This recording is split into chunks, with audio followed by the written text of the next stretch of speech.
Thank you for visiting the ESS BIZGrants webinar today. When you first go onto the ESS BIZGrants site, you can have a look at how it works. There are a number of case studies there which will give you some information on hypothetical companies that from all around Australia in different types of industries, and this will give you an overview of the type of reports that are available to be produced by ESS BIZGrants. So obviously you can do that if you wish. We would also like you to read the testimonial that's been issued by David Smith, Director of Smith Inc. David Smith originally suggested to me about 6 years ago that we should write a product like ESS BIZGrants, because David had become aware through his consulting services of talking to both accountants and small businesses that there was a general comment coming from small businesses that their accountants knew nothing about government grants, and because the accountants were their major source of information, they were missing out on grants. We had a lot of close contact with various government grants at that stage, so we decided to write this product. So that when you first go in, you can read all the interesting information. We've already logged on, so we'll go to client profiles. And I'll show you first of all a blank of a client profile.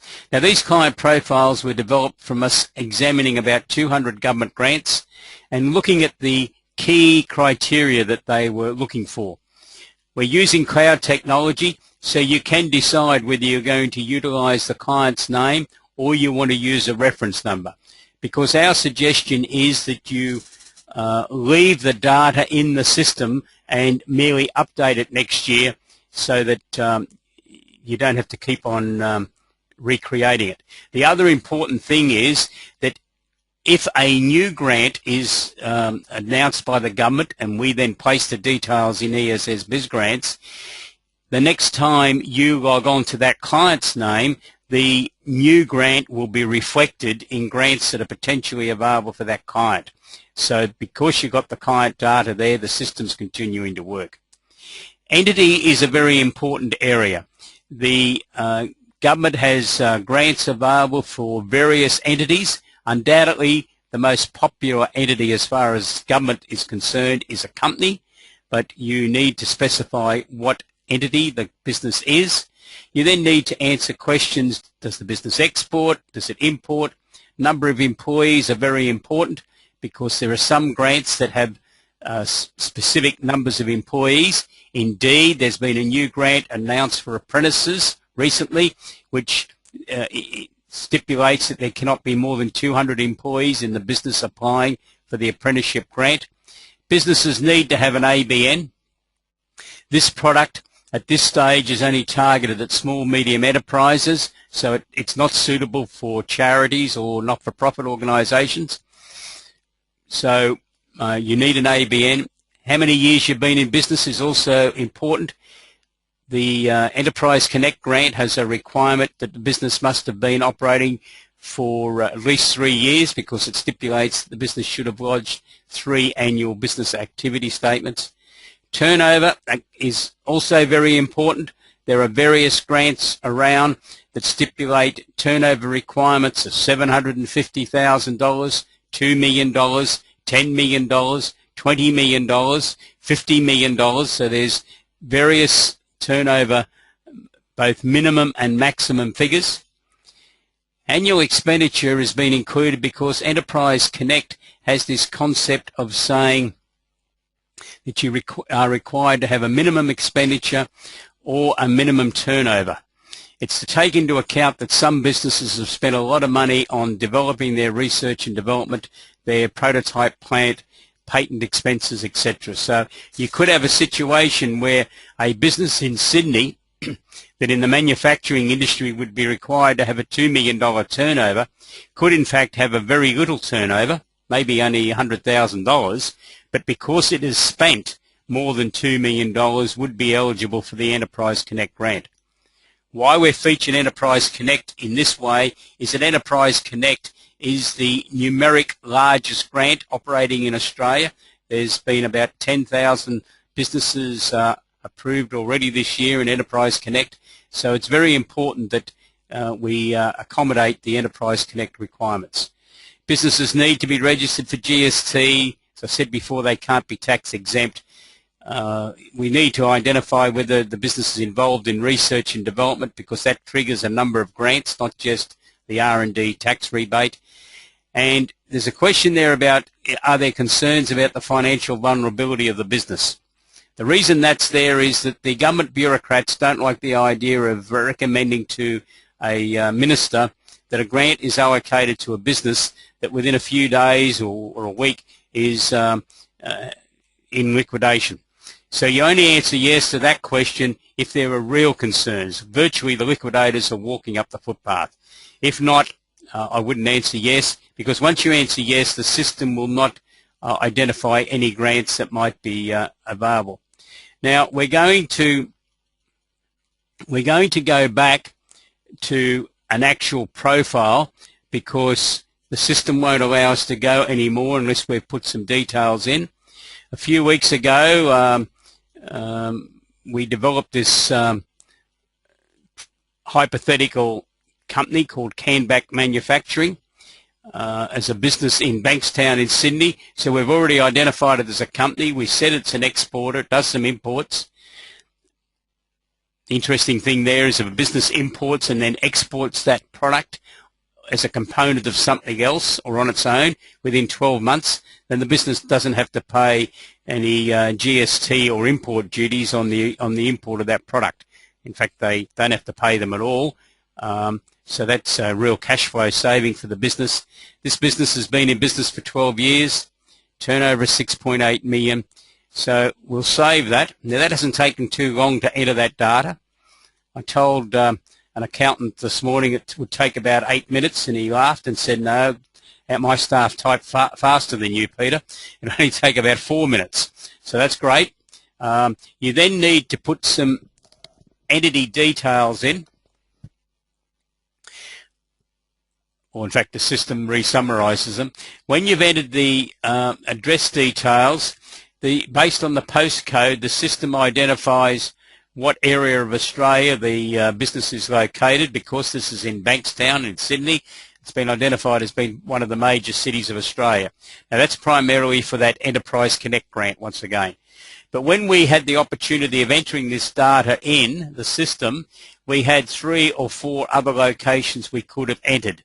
So if this business had a branch in Bourke, which is in the remote location, then we would have also had recorded there that we were in Bourke and we had some remote locations, because there's some specific grants only available for businesses in a remote location. The financial detail just repeats what we've already put in.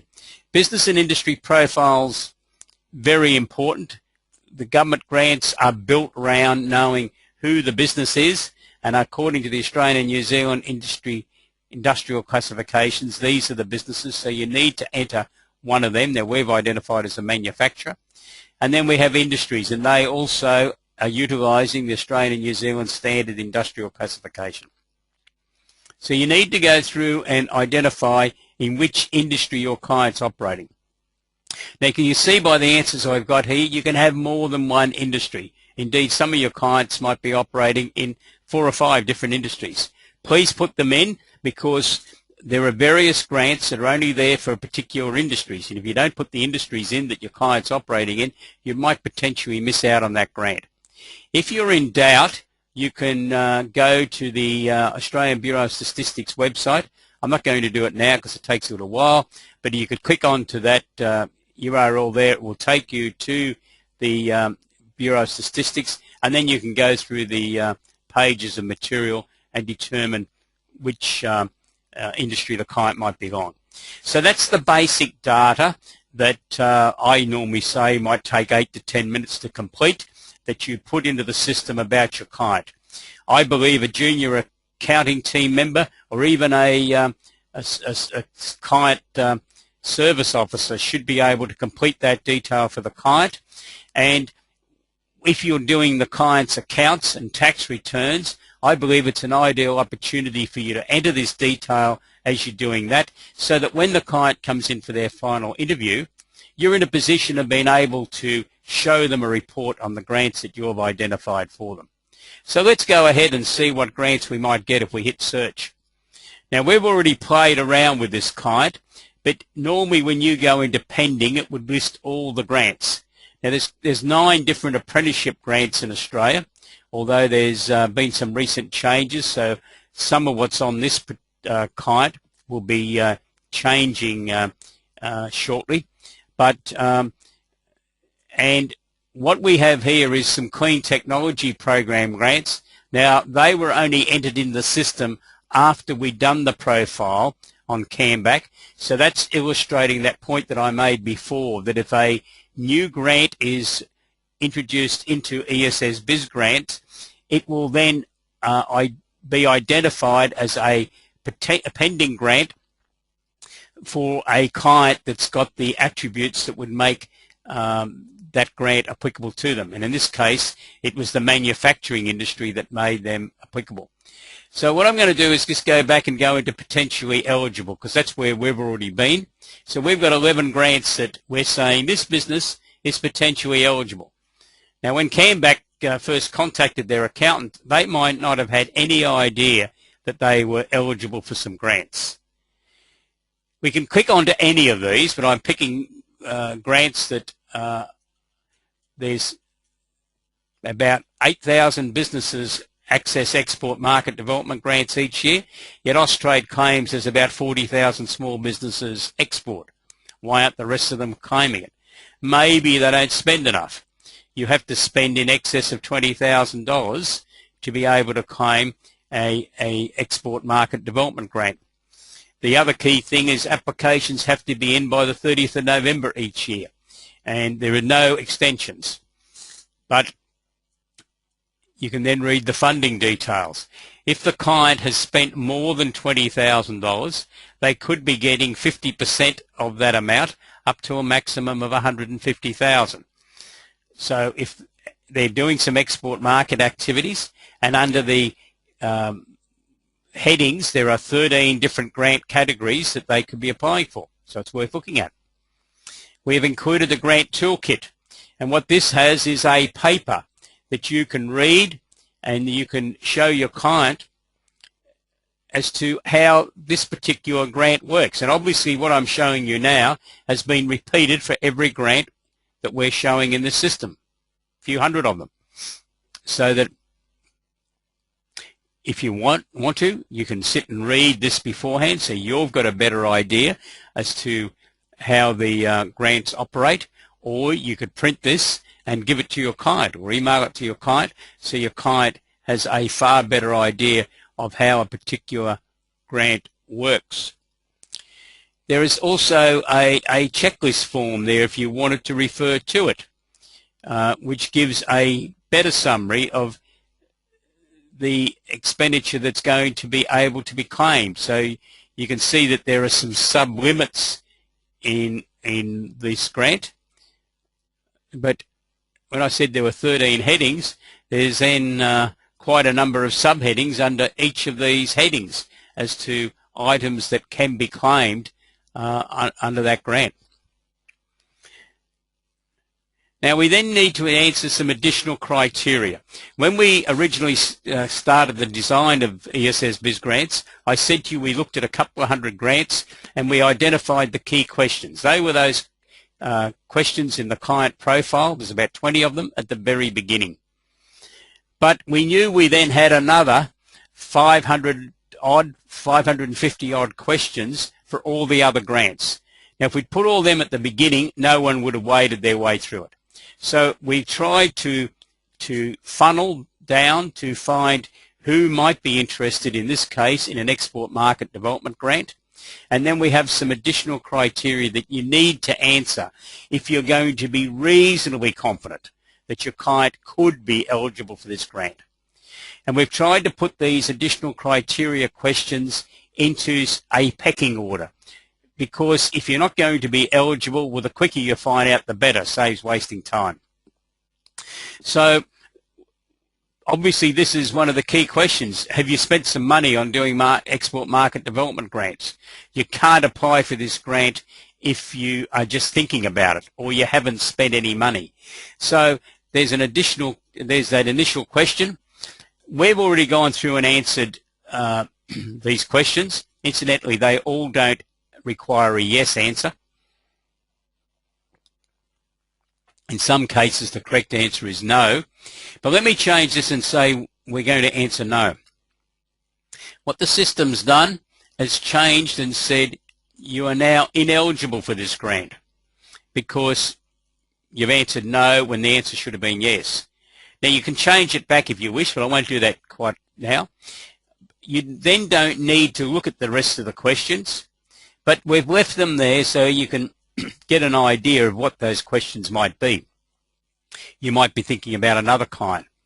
If you then went back to results, it will then take you back into a list that's headed potentially ineligible, and there's the export market development grant. So there are some things that we're saying this client's not eligible for. But let's just go back to there because I want to change that back. And we'll now answer yes. It's now saying that we're potentially eligible. If you wanted to apply, you wanted to have a look at how we apply, we now clicked on the application form area. This is a link which will take you to the Austrade website. That's the government department responsible for this. It will take you to the actual application form. You can download that and proceed. You'd probably only do that after the client's given you the OK. So if we go back to results and we hit potentially eligible, these are the grants that we think our client, Mr. Cambach, Proprietary Limited Managing Director, might be interested in. Now we can then produce a report because we wanted a piece of paper that looked official for you to be able to hand to your client.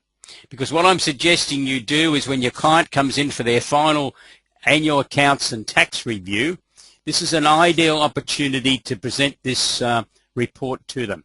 It's going to have the client's name on it, so he's going to be impressed. It's going to have your name on it. It won't have ESS BizTools. It will have the name of your accountancy business. And it's then giving a brief intro comment on each of the grants or government services that we've identified, you've identified, might be of interest to that client. So that one then on export market development grant, there's a summary of it.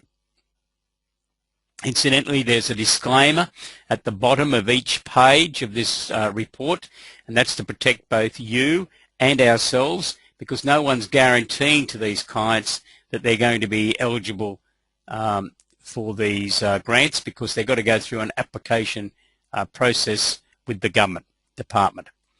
But there's a summary there, and what we're suggesting is that you could print up those papers we showed you before in the toolkit so you could present that to your client. And you can print it when you want to. So that's how ESS BIZGrants work. I'll just go back to the top of the report so you can see it. We are recommending that you could utilize this system whilst you're doing the annual accounts. At other times it might be random because a client contacts you and says, hey, I heard a mate down the pub talking the other night and he's got a government grant. Can you get me one? So you've got some idea. Or it might be that you've identified that a couple of other businesses that you know, either clients or in the community, that you believe that you've got clients with similar profiles to those ones you've heard got a government grant. Perhaps you go looking for them at that stage. So it's also an ideal work job allocation to be done in June each year. Some accounting firms tell me they do run out of work in June. Others tell me they don't. But if you happen to be running low, why not get one of your junior accounting team members, who are normally the ones that run out of work, to sit there and make sure that you've inputted all of your clients who are in business so that you can be very proactive in advising them of government grants. So that's it. That's the webinar on ESS BIZGrants. If you have any questions, please don't hesitate to contact us. Incidentally, someone asked me in a webinar a couple of days ago how many clients you can put into the system. You can put in as many as you like.